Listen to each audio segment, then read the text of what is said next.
destruction. This is their story.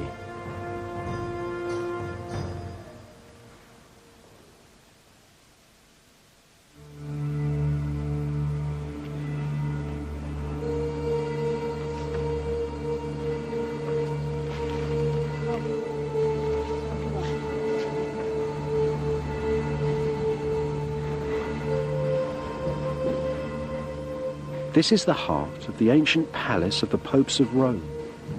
It's centuries older than the Vatican and filled with holy wonders. Believers say that Jesus Christ once walked upon these steps, that they were taken from Pontius Pilate's palace in Jerusalem. The steps were brought to Rome in the first centuries of Christianity and are reverenced still by millions of people every year who pass up them on their knees, deep in penitential prayer. Inside the ancient chapel at their top, Rome's most holy picture, an image made, so it was said, not by human hands at all. A portrait so powerful that when, deep in the Dark Ages, the barbarians stood at the gates of ancient Rome, the awe-inspiring image crippled the tribesmen with its paralyzing gaze and sent them running back to Germany.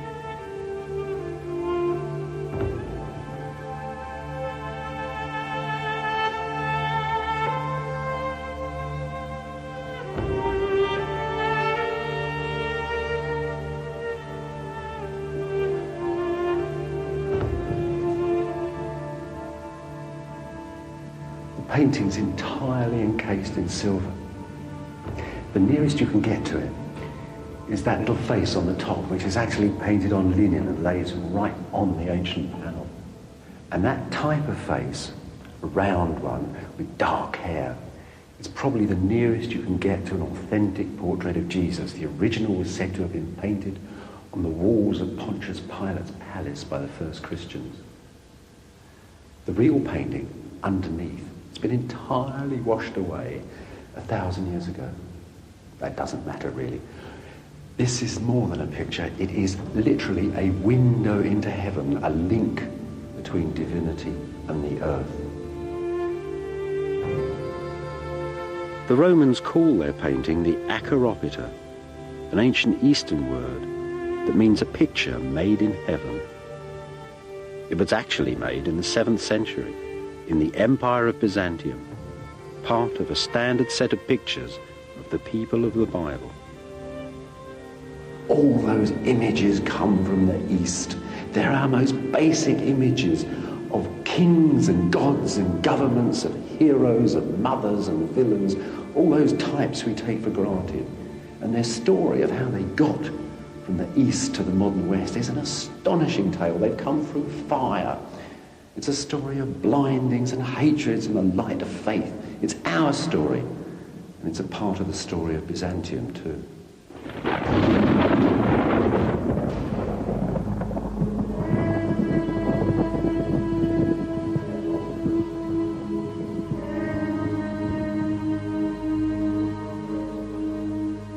The story starts in the year 360. Just a few years after the Roman Empire had accepted Christianity, when a pagan pilgrim came here to the Greek sanctuary of Delphi to ask the god Apollo if the ancient pagan images would ever again be honored and worshipped in the ancient ways. Deep down, under Apollo's vast temple, an old lady sat, filled with the fumes from a volcanic crack underneath and drugged with cyanide. She babbled a reply, and a priest took down her words in classic verse. Tell the world the glorious temple has fallen. Apollo's springs are dry. The world no longer has a prophet.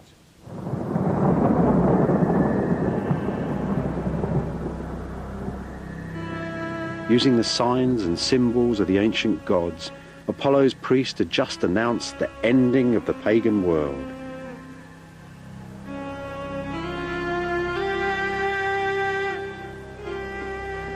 In the pagan world, The gods controlled everything. From the movements of the stars in the sky to the fishes in the sea. And their signs and symbols were everywhere. They protected crops and trees. They were in every stone. When the thunder came down, you understood it because it belonged to a god, and every god had its sign. It was a complete universe, and everybody felt secure in it. When Christianity took over the Roman Empire, it attacked and swept away all these signs. Now, these signs were as old as man himself. And Christianity was pretty poorly supplied with alternatives. After all, it was a language of books and words. But unless it was to fail, it had to develop, and develop quickly, a whole new set of images for the world. The first imperial images to tell the stories of the Christian Bible, to symbolize its faith, came from this city, 1,000 miles to the east of Rome. Ancient Constantinople, now Istanbul in modern Turkey.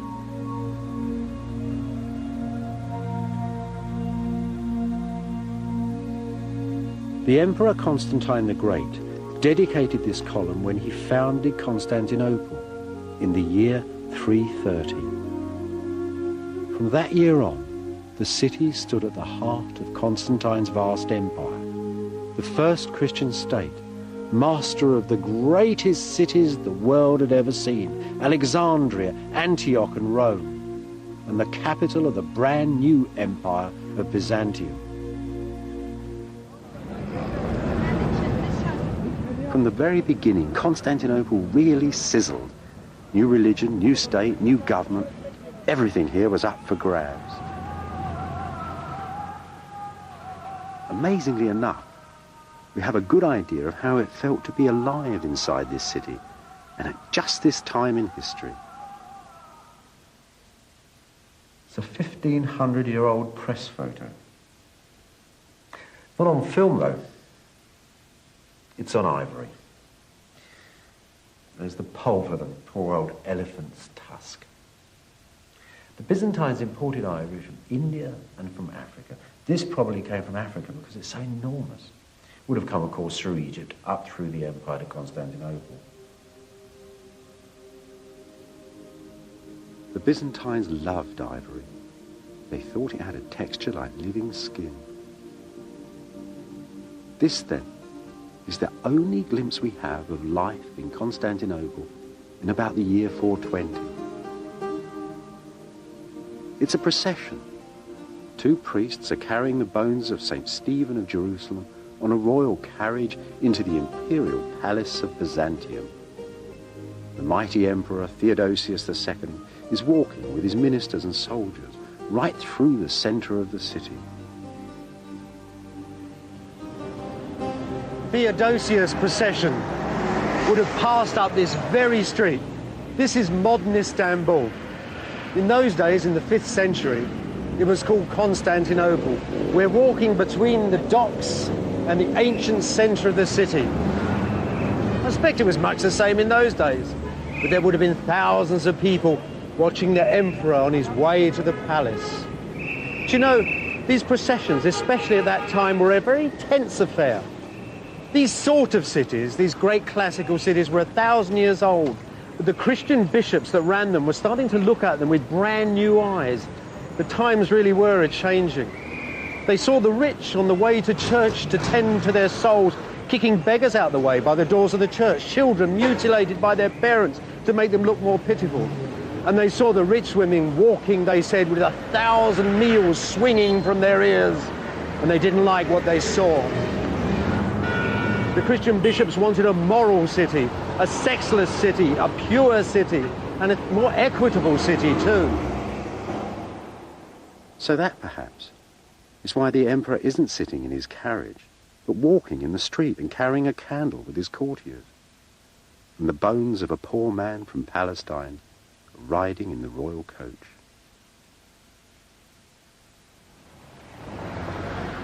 The emperor's procession was on its way to a grand square, halfway between the palace and the court church. I think our ivory procession would have passed through here, right through the heart of the ancient city. Now, you see that Turkish bath over there? that's in about the same place as the gate on our ivory. And see the great high dome on the gate? And see that figure of Christ, that face of Christ on the gate? That was such a famous figure. It was called Christ of the Gateway, the most famous and influential portrait of Christ. It was copied from the great shining ivory statue of Zeus of the Seven Wonders. That was parked in a palace just over there.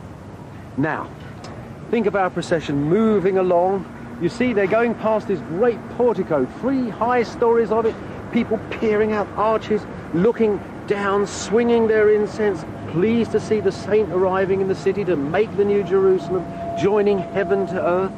And over there, look, that's about a spot where the church, the brand new church of St. Stephen is being built. It's ready to receive the relics, but they haven't finished the roof, and the tilers are still working away up there. But the Empress is proudly waiting by the door, holding a cross. And that is quite extraordinary. For the first time in the ancient world, the centre of attention is not the emperor, but an empress. She carries the cross of victory. She receives the holy relics into her church. It's probably the Virgin Empress Pulcheria.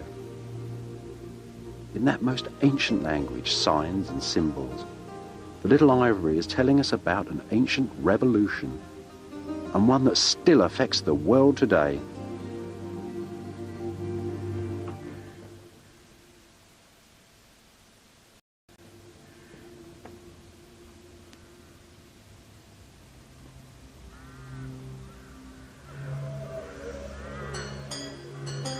In the first years, many of Christianity's most famous pictures were made here, in the grounds of the great monastery of St. John Studios of Constantinople.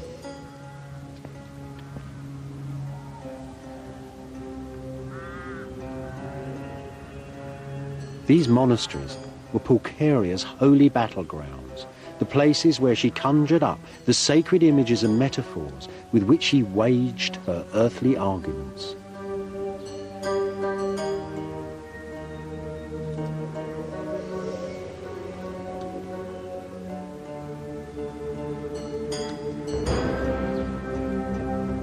At the center of this ancient image factory, one of Constantinople's oldest churches, where the sacred signs and stories were put to powerful use.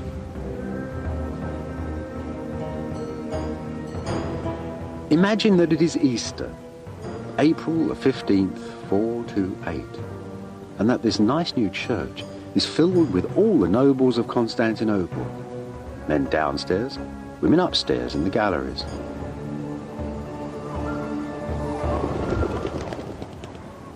Suddenly, there was a great hush. The Imperial Guard and the Emperor and all his family walked into the church. Now, in the middle of these churches, there's a stone pulpit. For more than a century now, preachers have been giving fire and brimstone from these pulpits, using all the language, all the signs and symbols of the Christian faith and the ethics of the Bible. They laid out the whole structure of this brand new Christian empire. And the emperor and his family listened in humility.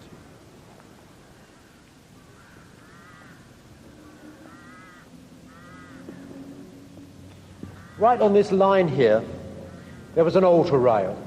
It separated the main body of the church from the high altar. Only the emperor and his priests were allowed in here, close to the divine mystery of communion. In 428, though, things were rather different. Theodosius, the emperor, was usually accompanied to the altar by his sister, Pulcheria. They'd ruled together since they'd been children, two frightened toddlers in a palace filled with intrigues and plots for the succession. When she was 14, Pulcheria had hit upon the answer.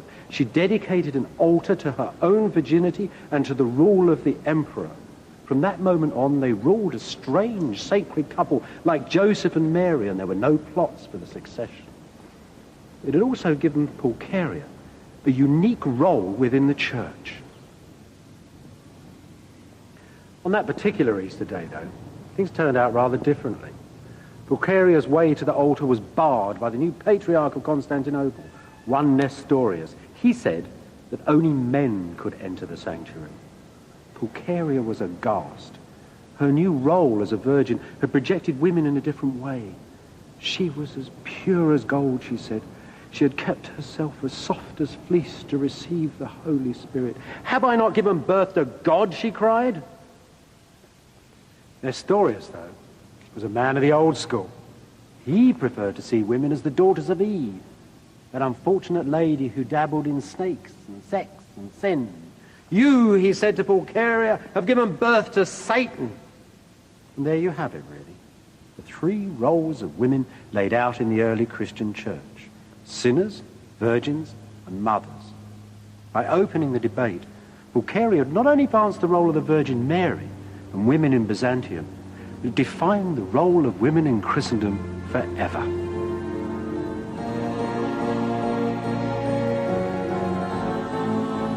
Encouraged by Pulcheria, the next full council of the church declared Mary, the mother of Jesus, to be Mary, the mother of God. It was a defining moment. Nestorius' challenge to the Empress Pulcheria was now seen as an insult to the Virgin Mary. He was declared a heretic and exiled.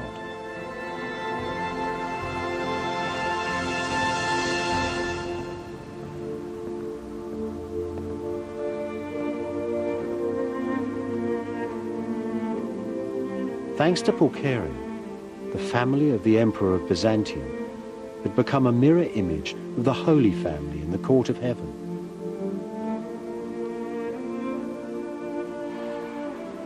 That is why these medieval emperors offer their city and an image of this church, St. Sophia, Byzantium's cathedral, for the protection of the Virgin Mary.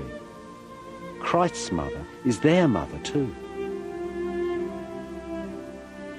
After Pulcheria, the emperors of Byzantium ruled by divine right and by right of birth, and all later Western kings imitated them.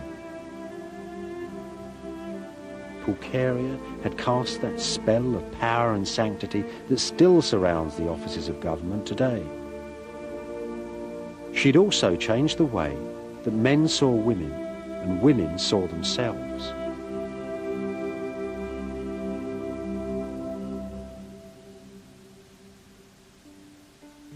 Once more, ancient images tell the story.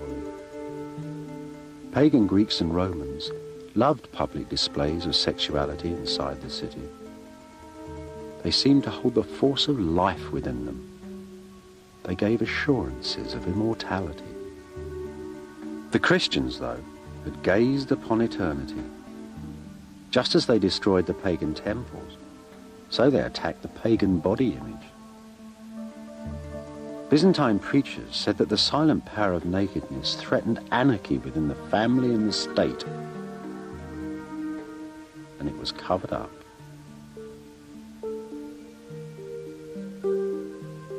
Women like Pulcheria, who once had flaunted wealth and beauty at the public baths, now lived regretful, celibate, in hermits' huts inside their marble palaces. No longer was each man an Alexander and every woman a Venus.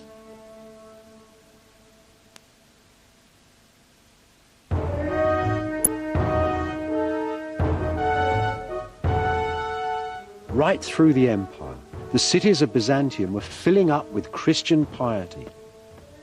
Yet it was still a magic, superstitious world.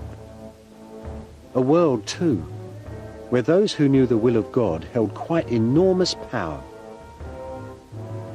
Hermits like St. Simon of the Pillar, who preached in Syria, and did not hesitate to question the behavior of the emperor himself.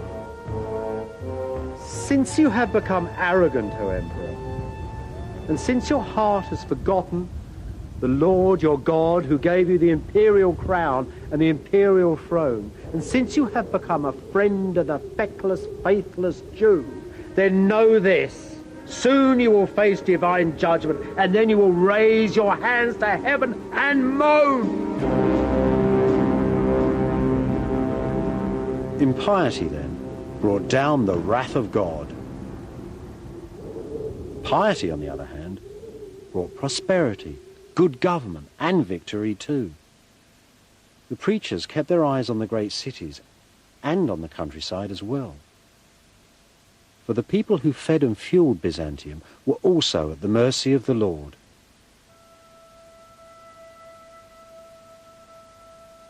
Deep in Turkish Anatolia, this little village was once the city of St. Michael of 10,000 Angels, famed for its fine churches.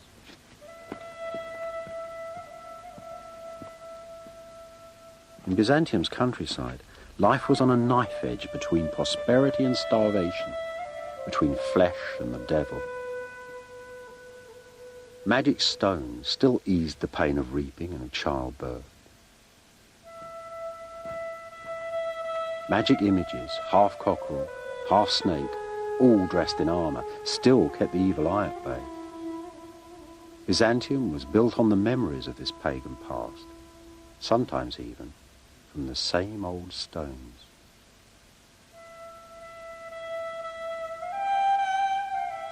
Ancient demons haunted the countryside, stopped up wells, curdled milk, and threatened plague and madness.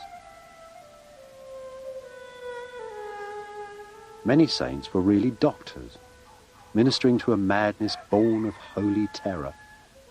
Their prayers drove out the ancient devils, safeguarded animals and crops.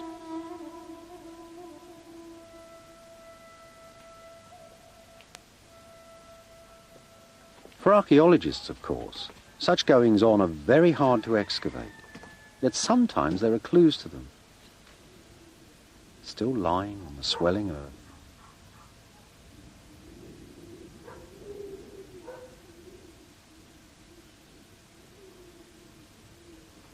If you ever wondered what attracts archaeologists to one place rather than another, this hill is a wonderful example. Just look at its shape. It's a bit strange in the landscape. Look at all this white stone. This is building stone. Well, that's interesting, you might think. But then I found this. See? It's a very rare piece of marble, just like the Byzantines used to use to clad the walls of buildings. So it's quite a rich building. Here's a bit of the roof. So we got the walls and the ceiling, everything you could need. What the devil is it? Well, look a bit closer. And here you can find something absolutely unique. This field is studded with tiny little bits of glass. These bits of glass are very special. These are mosaics, and they were made from the 5th to the 7th or 8th centuries. That makes this field unique. Look around, and you'll soon discover why such a sophisticated city church was built here deep in the countryside. Long before the Christians took over its magic, this area had been a pagan sanctuary, a place of sacred springs and running waters, a little paradise. Well, this is the place that's given this region its name. Old Turkish Yurme, Greek Germia, Roman Thermae. That's a hot spring over there. Once it was a great pagan shrine. That Christian church then, that Christian church on the hill with those mosaics, perhaps that's its exact descendant. It's a magic place. Once there were many places like this in Anatolia. Once upon a time, in the early years of Christianity, a pagan washerwoman called Hypatia said that she would become a Christian only if she could see the face of Jesus for herself. And straight away, the story goes, she found a portrait of the Lord floating on the waters of the village spring. And she was very frightened and clutched the picture to her breast. And then Hypatia found she had two pictures, the original panel and another imprinted on her dress. It was a miracle. Such powerful images, fallen straight from heaven and mysteriously duplicating, are called acheropita. Tradition has it that several of them still survive. The acheropita in the ancient palace of the popes at Rome, the great shroud of Turin.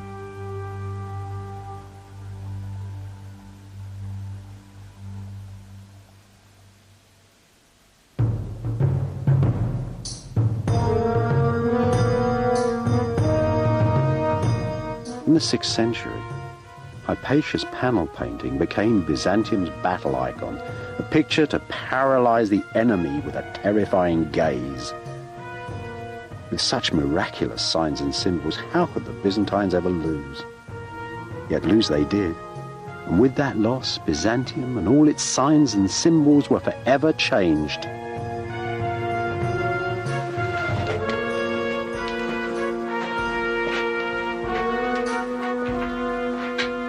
These are the ruins of a Byzantine border fortress, set right upon the edge of the Syrian desert. In the 7th century, the east exploded. The Byzantines moved on Persia, and the Persian armies moved towards Byzantium. Vast battles rolled back and forth across these plains for a quarter of a century and more.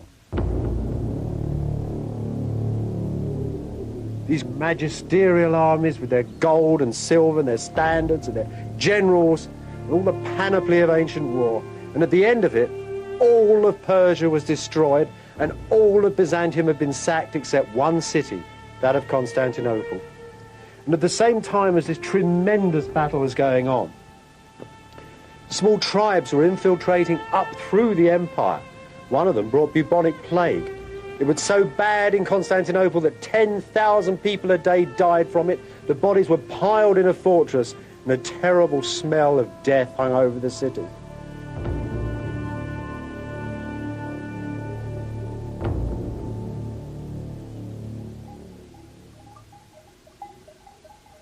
One of these tribes, from a Byzantine trading city in Arabia, found a great prophet in their midst, Muhammad. Muhammad had the ability to turn a personal religious revelation into an immediate political reality. Fired by his genius, the armies of Islam swept through the devastated landscapes of the East. In 636, in a gigantic battle on the Golan Heights in Syria, the Byzantines were crushed. Not long after, the best part of the Byzantine Empire, that vast empire that once had run from Spain to Syria, was ruled by Arab courts.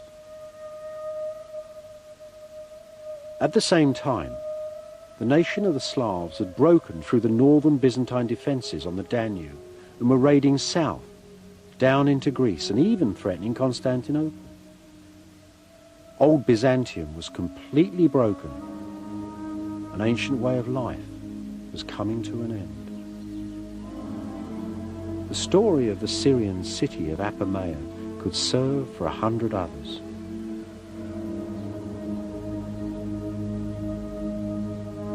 Apamea had been a huge rich city for 1,000 years. In pagan times, it had had a sprinkling of philosophers and fine temples. Antony and Cleopatra came here on their honeymoon. Byzantine Apamea, too, had its share of elegance, of churches, relics and fire-eating bishops. There'd been hundreds of cities like Apamea throughout the Empire of Byzantium. But now, after the Great Wars, they'd all collapsed. It's very difficult to see a disaster in archaeology. Things stop, all you get is ash. In the Byzantine Empire, coinage practically stopped being issued. This meant that nobody could collect taxes, nobody could mend anything anymore. There were no inscriptions. History practically stopped.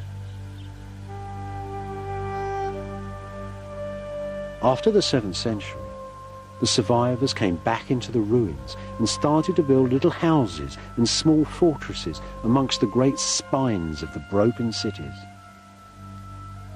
At that point in the world, Constantinople was the only imperial city left unconquered. You could say that Byzantium had changed from an empire of cities to an empire of fortresses.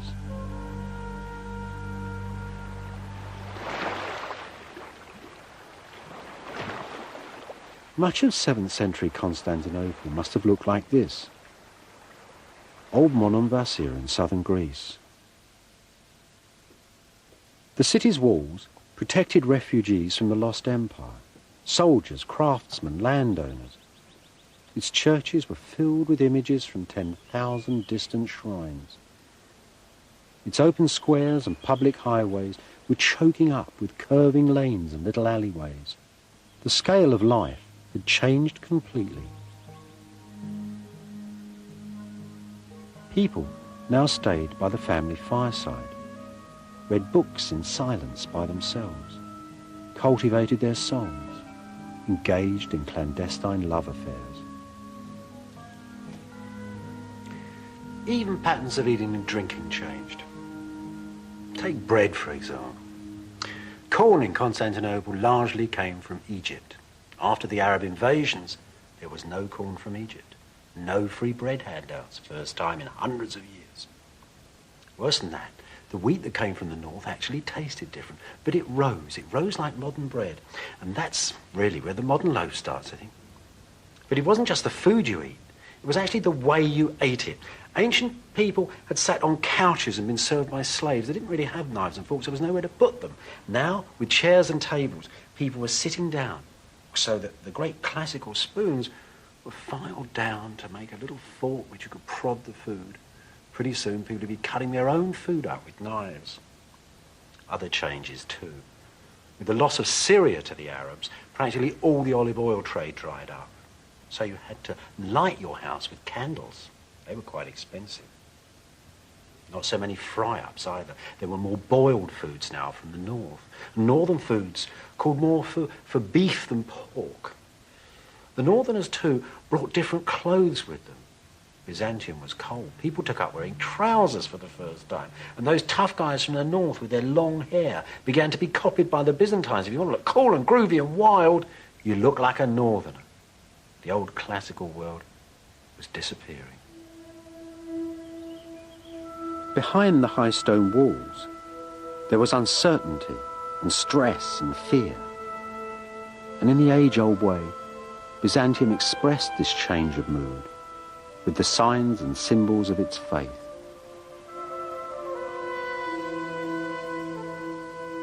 This is a very good example of what I mean. In its day, this coin was absolutely unique. Instead of having a picture of the emperor on the front, it had a picture of the Christ that was over the palace gate. It's extraordinary. Nobody knows why it was done. One sure thing it did. It cut the Arabs off from using it because they didn't agree with religious portraits. So the Byzantine exchequer was sort of shut off from them from this moment because the coins had a picture of Christ on. There's another side to this too. There were lots of Byzantines at the same time who didn't like pictures of Christ. There was a debate broke out inside Byzantium whether it was a good idea or not a good idea to have images. It was a debate that went on with blindings, burnings, maimings and ferocity for over 100 years, and it changed Byzantium forever.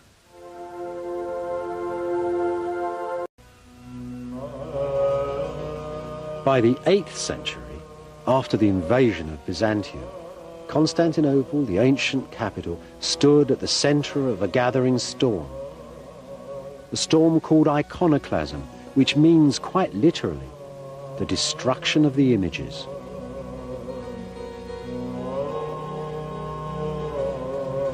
In the year 730, there was a whole lot of agitated people milling around in this square. They'd come here because they'd heard that the emperor wanted to take down the great picture of Christ that hung above the palace gateway. They loved the picture. They didn't want it taken down. It healed the sick. Now, this painting stood under the great high arches of the palace gate somewhere over there. And a soldier put up a ladder to go and get the painting, and somebody rushed out of the crowd and pushed the ladder down and killed the soldier. But the other soldiers took the painting down and arrested the person who'd killed their friend. And they had her executed, and Saint Theodosia, the Virgin Martyr, became the first victim of iconoclasm. Iconoclasm, the cataclysm of the paintings, this movement that started in the palace of Byzantium to destroy all holy images. 30 years after they took the picture down from the palace, the iconoclasts, that is the people who were destroying the images, went through the great church itself, The patriarch was murdered, all the images were taken down, and though the angels came down from heaven, so it was said, and beat the impious emperors, the iconoclasm continued.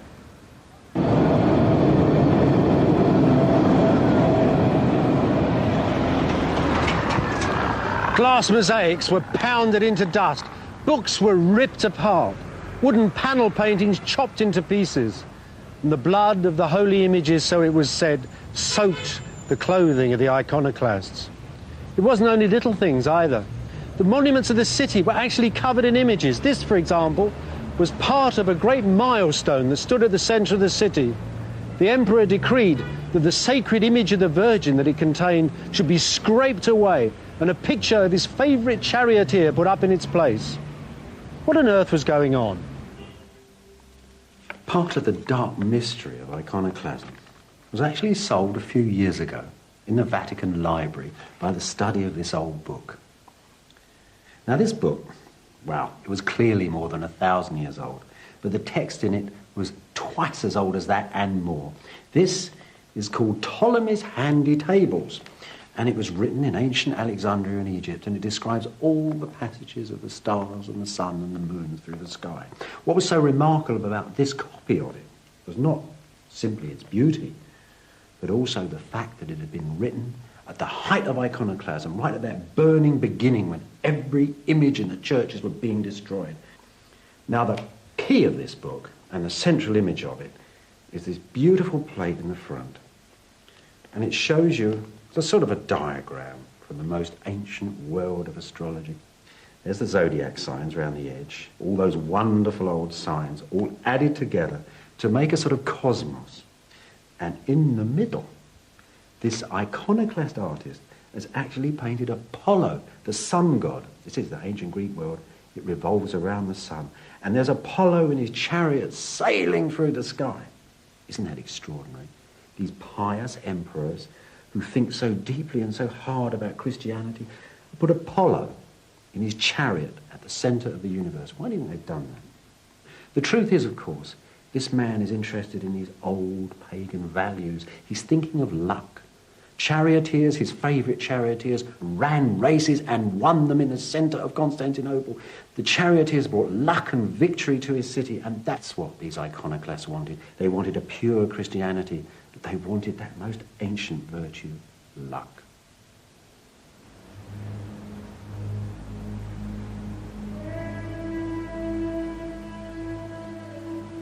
In the great spasm of iconoclasm that passed through Byzantium in the 700s, the monasteries and nunneries along this lonely coastline to the south of Constantinople sheltered both the artists and the holy images.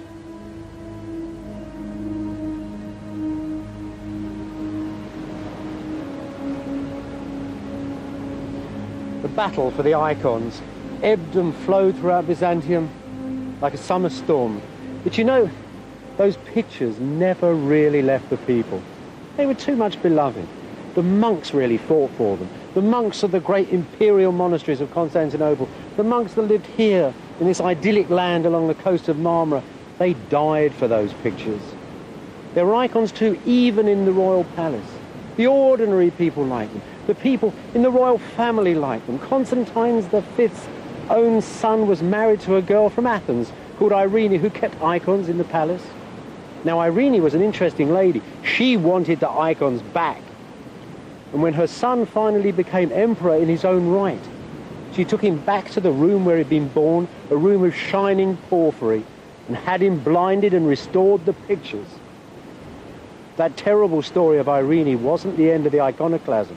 50 years later, they were still torturing people who liked pictures. A painter called Lazarus had his hands forced down on sheets of red-hot iron to stop him painting, and still he got a paintbrush in his crippled hand and painted a new image of the Halkid Christ on the gate of the imperial palace. And that, as the people of the city knew, was the restoration of the pictures.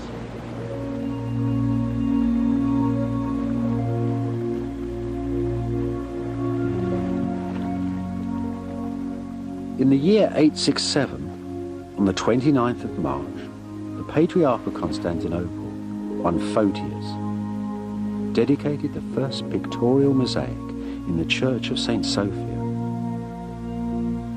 the great cathedral of Byzantium.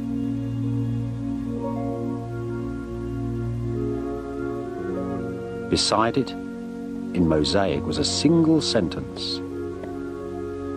These images that the heretics cast down have been set up again by pious emperors. The iconoclasts had lost the century-old debate. Even in her image, Photius tells us, the Virgin graces and delights. She strengthens and she comforts us. Once again, the holy pictures filled Byzantium with their unearthly presence. In St. Sophia, images of Christ were placed up in the dome and here, above the church's central door, where only the emperor could enter.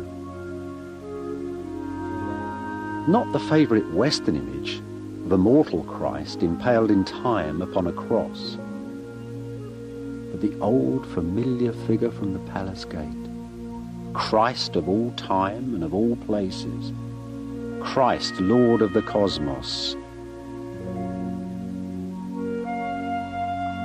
Before this ancient image, penitent emperors now prostrate themselves in awe.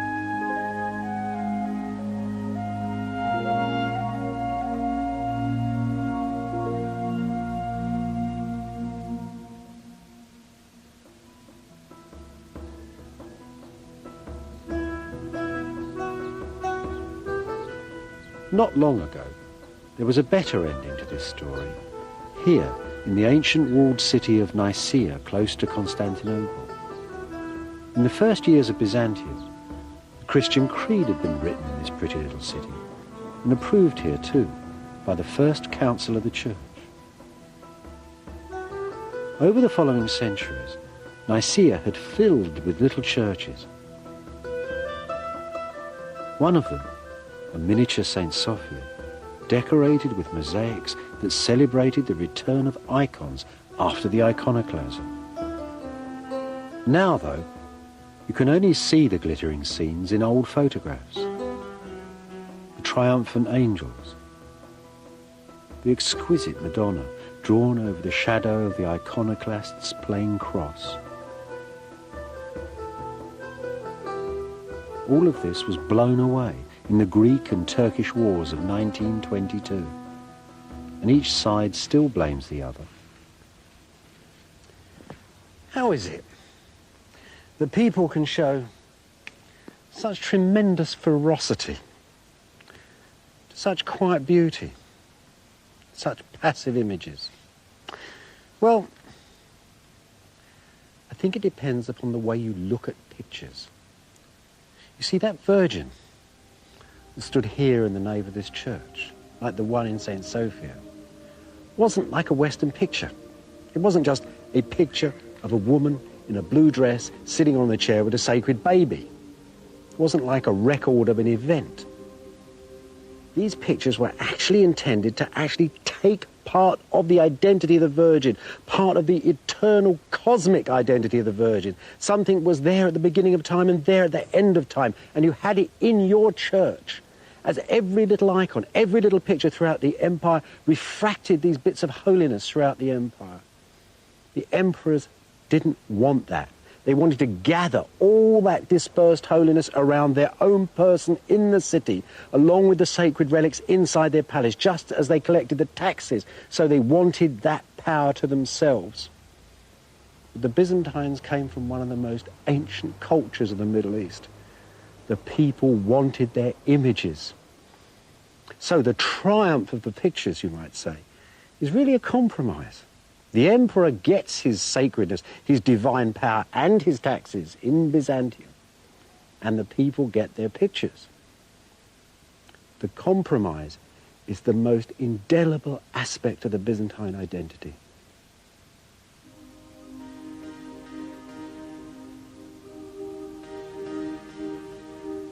This is a picture of a procession carrying an icon, and it was made 6 centuries ago.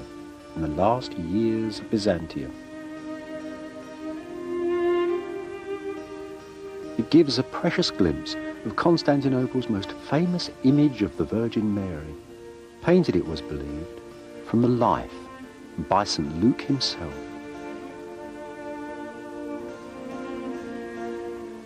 Underneath are some of those who centuries before had fought iconoclasm and found their way to paradise. Saint Theodosia, the Virgin Martyr, the abbots of the monasteries, the artists, they hold the pictures that they died for. Pictures painted with such passion and precision, such blazing colour, such quiet power.